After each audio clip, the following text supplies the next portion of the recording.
to be doing two main things today, okay? So first thing first, we are going to review chapter 1 because you guys had to read the rest of chapter 1 on your own. So we'll be going over everything that took place in that chapter. After that, we are going to add a couple annotations dealing with the idea of dehumanization, okay? So I'll give you a few minutes to look through the chapter, identify some stuff, make a couple annotations, and then we'll go over it as a class, add to it, talk about it, to really kind of internalize that. From there, we're going to read chapter 2, okay? A heads up for you guys on Monday, Monday for you guys. On Monday, we are going to be having a quiz on chapters 1 to 3. So if you would like to write that down, you can. It will be on Moodle tomorrow. I just haven't put it on Moodle yet, but I'm telling everybody, your quiz will be on Monday for chapters 1 to 3. It will be dealing with the plot of chapters 1 to 3, also the idea of dehumanization, some things that deal with Elizur's faith, stuff that we've been talking about, okay? So if you need to write that down on your calendar, write that down on your phone, on your iPad, on your whatever, on your hand, I don't care, write it down. Maybe not your hand because you guys are washing your hands a lot, but write it down somewhere so you don't forget about it, okay? Quiz on Monday, chapters 1 to 3.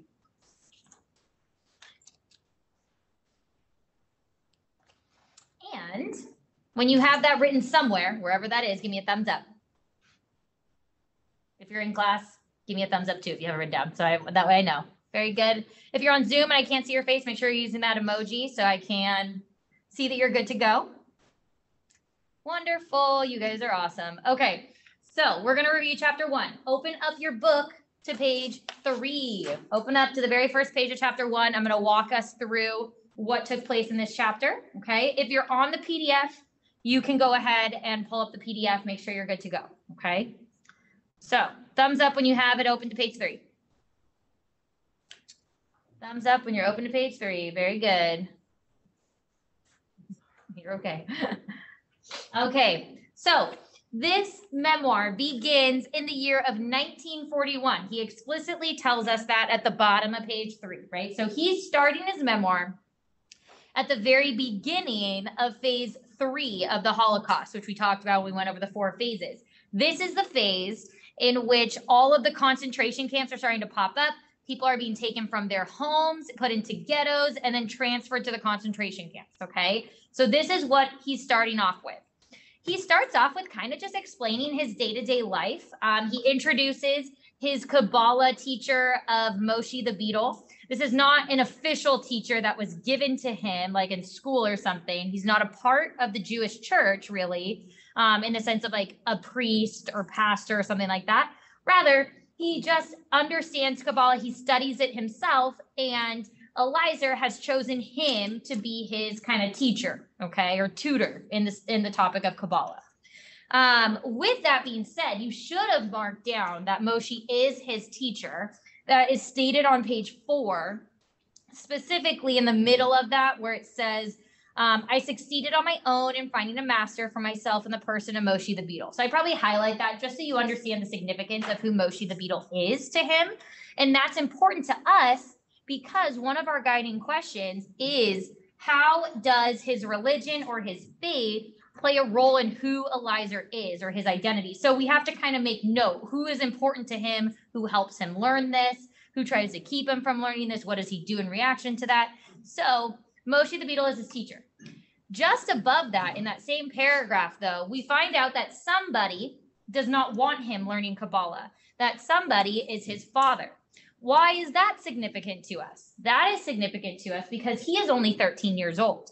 At 13 years old, most people who are religious because their parents take them to church, their parents tell them to pray, their parents read whatever religious text with them or tell them they have to read this, or they go to a religious school that teaches them stuff because their parents send them there.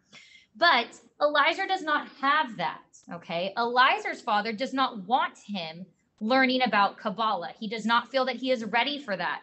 But Elizur does feel ready for that. And so Elizur takes his faith and his journey with his faith into his own hands, which shows us that he is very much so wanting to learn more, right? And engage with the Jewish religion. So that's a big deal in talking about how does his faith play a role in who he is as a person, right? Because if he didn't care about his religion, if it had nothing to do with who he was, he wouldn't go out of his way to find a tutor for himself, right? So also make note of that. I probably would have highlighted like that whole paragraph where it says, he wanted to drive the idea of studying Kabbalah from my mind in vain. I succeeded on my own.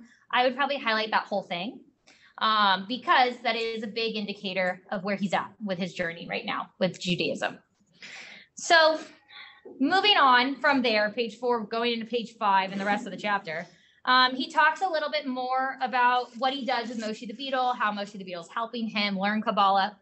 And then going into page 6 and 7 is where Eliezer is now hearing secondhand about somebody's experience with the Nazis, okay? Up until this point, he had heard nothing really. At least he didn't know anybody that has experienced something with them. So Moshe the Beetle tells him his story.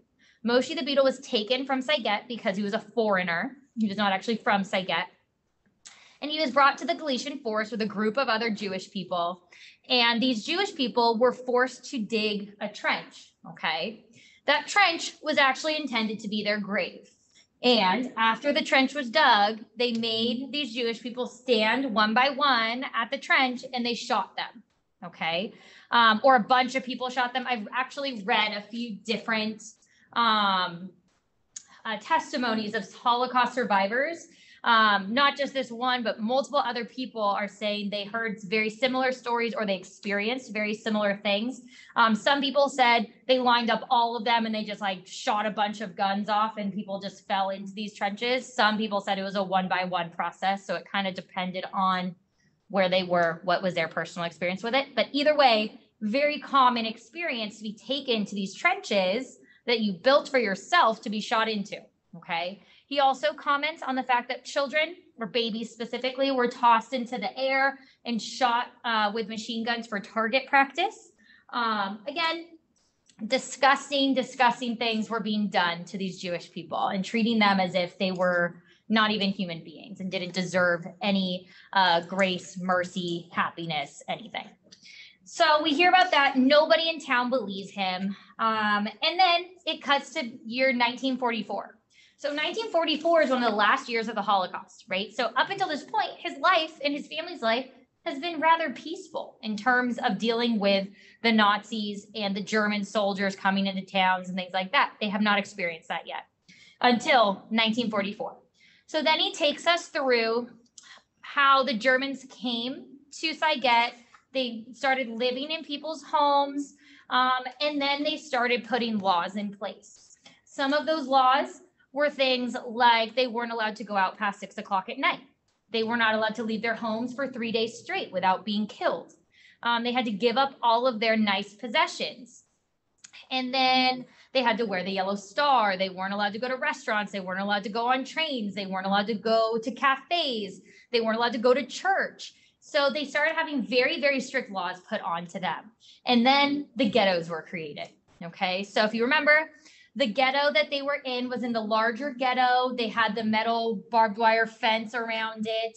They did not have to leave their homes because where Eliezer's home was right in the ghetto that was there. So he didn't have to leave, but his family did come in. And from there, it talks about life in this bigger ghetto.